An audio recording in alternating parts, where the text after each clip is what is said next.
only solution, the only response we can give is to deny Russia this war. And I mean, we have to do all we can to prove to Putin and his acolytes and his cronies that Ukraine can exist, can flourish, can develop, and can be part of every organization it wants to become a member. And coming back to this unlocking potential, I would like to see the message coming from this Vilnius summit to Russia and to the outside world, outside of NATO and Ukraine, that this war is about a future of Europe, that Ukraine's victory would unlock potential of Europe, would unlock potential of transatlantic relations, and would bring peace to all Europeans. Thank you. So, unsurprisingly, at the NATO summit, we have a very militarily focused approach. But are there other who's in terms of who can unlock or who can prevent the locking of that we're not talking to properly? The tremendous, I think, surprise in many ways was the depth of commitment for Ukraine's cause across societies. And this is really what is fueling the fact that there are defense support mechanisms. So we have that. How do we keep that going? How do we get more civil society on? Who else needs to be in the picture, or who do we need to add or not lose? And is there someone we're not talking to enough about this? Global South, Hannah, you talked about there are countries that don't necessarily agree. Is there someone in our own societies that doesn't get it, that we should be talking to more? I would probably start, we have several groups that, let's say, we still haven't engaged sufficiently. First of all, for example, for me, it was a shock that environmental groups are totally out of the conversation about this war. I haven't seen any strong statement from any of the big environment protection organizations. Even Greta Thunberg managed to tweet something several days after the Kakhovka Dam destruction. The Kakhovka Dam destruction made our tremendous, it's not just a tragedy for the people's lives of those, but that is just consequences that we will have for the food security, for the environment, for the Black Sea, for everything. That is, in terms of environment, a catastrophe close to the nuclear explosion by the years of consequences we will have. None of the organizations made statements. Then you have plenty of organizations that are in charge of children's rights around the globe. Few of them made statements about thousands and thousands of kidnapped Ukrainian kids that are currently in the Russian Federation, and none of them helping de facto of returning them back. Sometimes it is still the problem with the human rights organizations that are becoming aware of the not those issues that they really need to look on the ground what is happening. They're just like blind, they're ignoring. They would like to speak about cluster ammunition, but they don't want to speak that Russia has been using this cluster ammunition for 9 years against Ukrainian cities. But they suddenly woke up a week ago when the United States said that they will give this cluster ammunition to us. For me, that is the examples that we were not talking enough probably with these groups. We were speaking with the politicians, we were speaking with political science or military experts, but not with these groups. Then it is still the question for me sometimes for the feminist groups. And here quite an interesting thing, because a lot in the those of the I would say radical feminist camp, because I cannot put it to all of them, that thinks that supplying of weapons should be prohibited for Ukraine.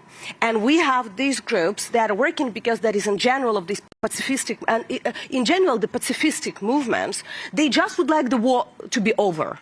And they don't explain how this war should be over. The war should be over. And most of them decided in the logic of these statements that the war should be over only by not supplying weapons to Ukraine. Not by Russian forces getting out of the Ukrainian territories, but of not supplying weapons to Ukraine. So that's also give me a certain signals that we made something wrong, probably not reaching them with the proper arguments, or just not reaching them. Or they are so ignorant if they can't understand what is there. And then the big group, that is the so-called Global South. I don't like this wording. And even in the global south, we have definitely a lot of countries that are supporting Ukraine. We have Japan changing their military doctrine to support Ukraine. But we still have problems of communications there. And for example, most of the African countries are blaming Ukraine in food security issues and food crisis, not Russia. They are thinking that it is us, because we are continuing fighting, we have this problem. I haven't heard any statements for Russians targeting the ports. This night, Odessa region was targeted, and one of the Shaheeds made a fire at the grain terminal in the port. The port that is included in the grain deal. So they openly violated the grain deal that they signed. Any statement from the African leaders who just traveled a few weeks ago to Ukraine, pushing us for the peace or appeasement with Moscow? So that is the question still of, is it just Ukraine that is not speaking? Or that is probably all of us inside of Europe that we spoke with ourselves, and there are other groups that maybe we need to find the wording that are good for them, as coming and speaking about the rule-based order. If they are not ready to speak about liberal order or something like this, but at least to speak in this way about the rules-based order that is currently totally violated. So some to-dos, both for ourselves, but across our societies and abroad. David, you wanted to comment on this? Yeah, look, I'll just pick up a couple points. Yeah. I think it's important that we have dialogue with more groups that have, I mean, if you take the British term, that are pressure groups that have various interests that are relevant, to the situation. But we're kind of talking to ourselves when we have that discussion. And I feel it more here in this role. Certainly I felt it in Washington. We talk about the Beltway effect, where we kind of talk to ourselves in this national security process with think tanks. You go to various events.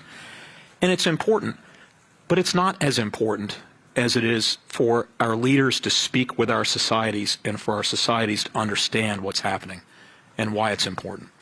So, I mean, Greta Thunberg's interesting to me, but not as much as my president speaking to the American people to explain why it is so important, why it is in the United States' national interest to support Ukraine directly through NATO, etc. That's what's most important. There will be no return to a February 22nd security environment. It's just not going to happen. This is a real war. It's not a crisis that we can just turn our eyes away from and think it's going to disappear. Our societies are also paying a price. It certainly pales in comparison to the price that the Ukrainian society pays. But it is a price nonetheless that's being paid by many nations around the world. And I think fundamentally, the thing that I find most convincing when I speak to a public audience, a purely public audience, not an audience that's of the think tank world or fellow people involved in national security processes, they understand what matters here. It's an illegal war that is completely unjust. They see the violence, the murder, the rape, the torture, the theft, the kidnapping, the forced deportation, and they are right to be deeply shocked and offended by that. And they understand at a human level how deeply wrong that is. And I think that's a core part of the reason why so many societies provide the strong support that they do. We see it in polling, but what I'm trying to emphasize to you is that there's a human factor here at the civil society level that leaders are wise to appreciate and understand. And in some cases, that civil society impetus to wish to respond and assist has actually led the political decision-making and inspired the political decision-making in certain directions. It is very inspiring. Slavomir. There is a quite interesting aspect of relationship between decision makers, NATO, and general public, civil society, if you want, in which you can now realize here in Vilnius. NATO is and has always been seen as a American alliance. I mean, the very first alliance in which United States committed itself to defend peace in Europe. So that's, Congress is on board, President is on board, U.S. armed forces and military potential is involved. So naturally, President of the United States was seen as a leader of the free world on every summit, except this one. Here in Vilnius, we have President Zelensky, who is seen now as a leader of the free world. He's coming here as a representative of the country aspiring to become a member of NATO and influencing the agenda of the alliance. And President Zelensky is, we have to give him the credit. He's doing his public policy, public diplomacy in an excellent way. Now there is a conversation, not far from here, about communique, about invitations, about the wording, how we can embrace Ukraine, how we can meet Ukrainians' expectations to become a member of NATO in future. And what President Zelensky is doing, he's unable to negotiate the text because it's up to the members to decide what kind of the message we'll send to Ukraine.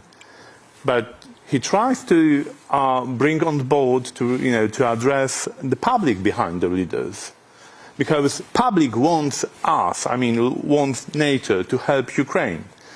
So that's the way how it's yet another proof that we are here for common cause. Ukraine and NATO, and we need to find the ways to collectively restore peace in Europe. That's our main goal. That should be our main goal for both the leaders of the alliance and Ukraine. And we will find a way. I'm 100% convinced that we will find a way to restore peace in Europe. Yes. We have questions on the hows and the whats, but if there's a question in the audience as well, if we have. It's a bit hard to see in the glare. So we have one question there. As you line up, I'll ask from here. Will there be timely security guarantees for Ukraine is coming through the Slido system? Sitting here, David, do you think that there will be meat for Ukraine? There is always meat at a summit. This is my fourth summit. If there's one thing I've learned, it's that I can't presuppose what any of the outcomes will be. But this certainly is in discussion. Yes. Question from the floor. Thank you. Benjamin Tallis, German Council on Foreign Relations. David, you alluded to some of this in your talk, but I think the key here is to not understand that we're just unlocking Ukraine's potential, but that Ukraine has shown us how to unlock our own potential. This is about reviving and renewing the liberal democratic world as well as defending it and spreading it. And I'd be interested to hear from the panel, what do you think is our homework in democratic societies in the West to make good on that and to actually realize that potential, not only for Ukraine as the frontier state of our better future, but for all of us in actually creating a better future for our populations to ensure that democracies can deliver materially as well as morally on their promise to be a superior system. Thank you. I think each of that could be an essay in response, but if you could have 2 points on that answer, maybe starting with Slavomir, what are the 2 points that get to that? I think we need to do all possible to help Ukraine to win this war, repel Russian aggression. So that's absolutely fundamental, I think, and we can do that. We can do that. It's up to us to make the decision. And second, we have to send the message not only to Russia, but all adversaries, all those who are toying with the idea that aggression on neighbors can be a good way of doing business in contemporary world. We have to send this message together that no, you are not going to succeed, you are not going to prosper, and your attempts and your country will be defeated. I think we could borrow some of Ukraine's excellent digital media experts to figure out how to land those messages with memes, because that has been impressive. What is your homework for the others? And 2 quick points. Our 2 things first. That is definitely to remember that values should be protected, and explanation to your societies that sometimes they needed to be not only protected but also defended. Because unfortunately in Europe we used to think that human rights, the values of democracy and everything, that's something that we already had, and they're inevitable. They can be reversed, both politically with the populists or some political parties, or military with the actions of adversaries. So a little bit refreshing ourselves, waking up and explaining, yeah, the threats still can be. And the second, to stop being afraid of their own potential. It seems to me that during this year we saw more self-restrictions inside of the European political circles, inside of the European societies, than the actual threats were from the Russian Federation. And that's something like, that definitely only psychologically we can change. Finally, to understand that you have the deterrence potential, you have a stronger armed forces than the Russian Federation, you have the nuclear weapons. That's why I never could understand, for example, why French being afraid of the Putin statements about use of the nuclear. Come on, you had the nuclear for 60 years. You should have all the deterrence plans. Why you were not afraid 20 years ago? Why you started to be now?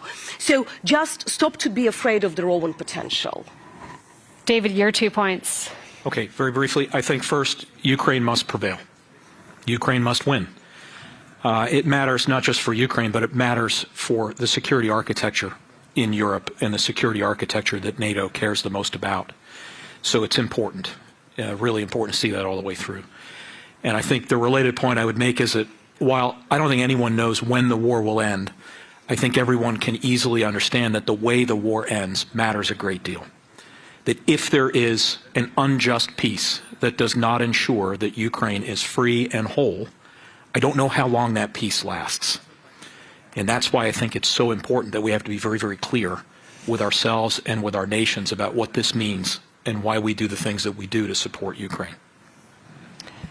There are any additional questions from the floor? Yes, right there. Hi, Susan Markham from the Halifax International Security Forum. I think we can all agree that no country can reach its full potential unless all citizens are involved. So I was just wondering how NATO and civil society in Ukraine is working to engage women leaders and integrating the issue of gender equality into the war and rebuilding efforts. We just had this morning first wonderful meeting with the NATO WPS talking about how to incorporate as much as possible. There are several issues. First, Ukraine is definitely up to the 1325 and have the national plan just adopted. We see more women in the military and security services, and the last year increased the numbers dramatically. So the bigger numbers will lead to the changes to of some of the policies as well. That is a natural process because it is pushing already from the ground. You have, because men cannot travel, more and more women who became the advocates and the lobbyists of Ukraine abroad. So you also, those women who before probably were not sure can they be a good speaker or not, they started traveling because they understand that that is the only chance and that is a necessity. So a lot of these grassroots initiatives, they are leading also to the political levels. I cannot say that it is all rose and nice. No, unfortunately, we hear the statements from some of the top politicians about reconstruction. I have two deputies that are female. Why you think that we have problems with females? So that just demonstrates the misunderstanding of some of these.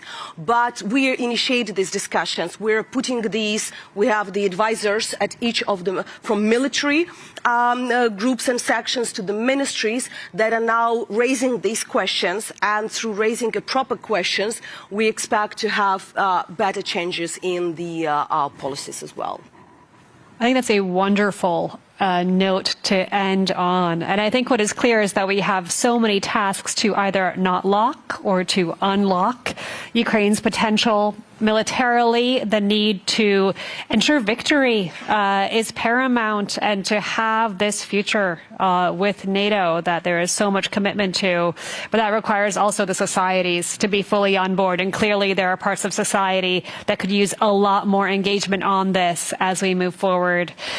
So on hopeful notes, and with our homework out for us, I'm happy to turn you over to the next session. Thank you so much.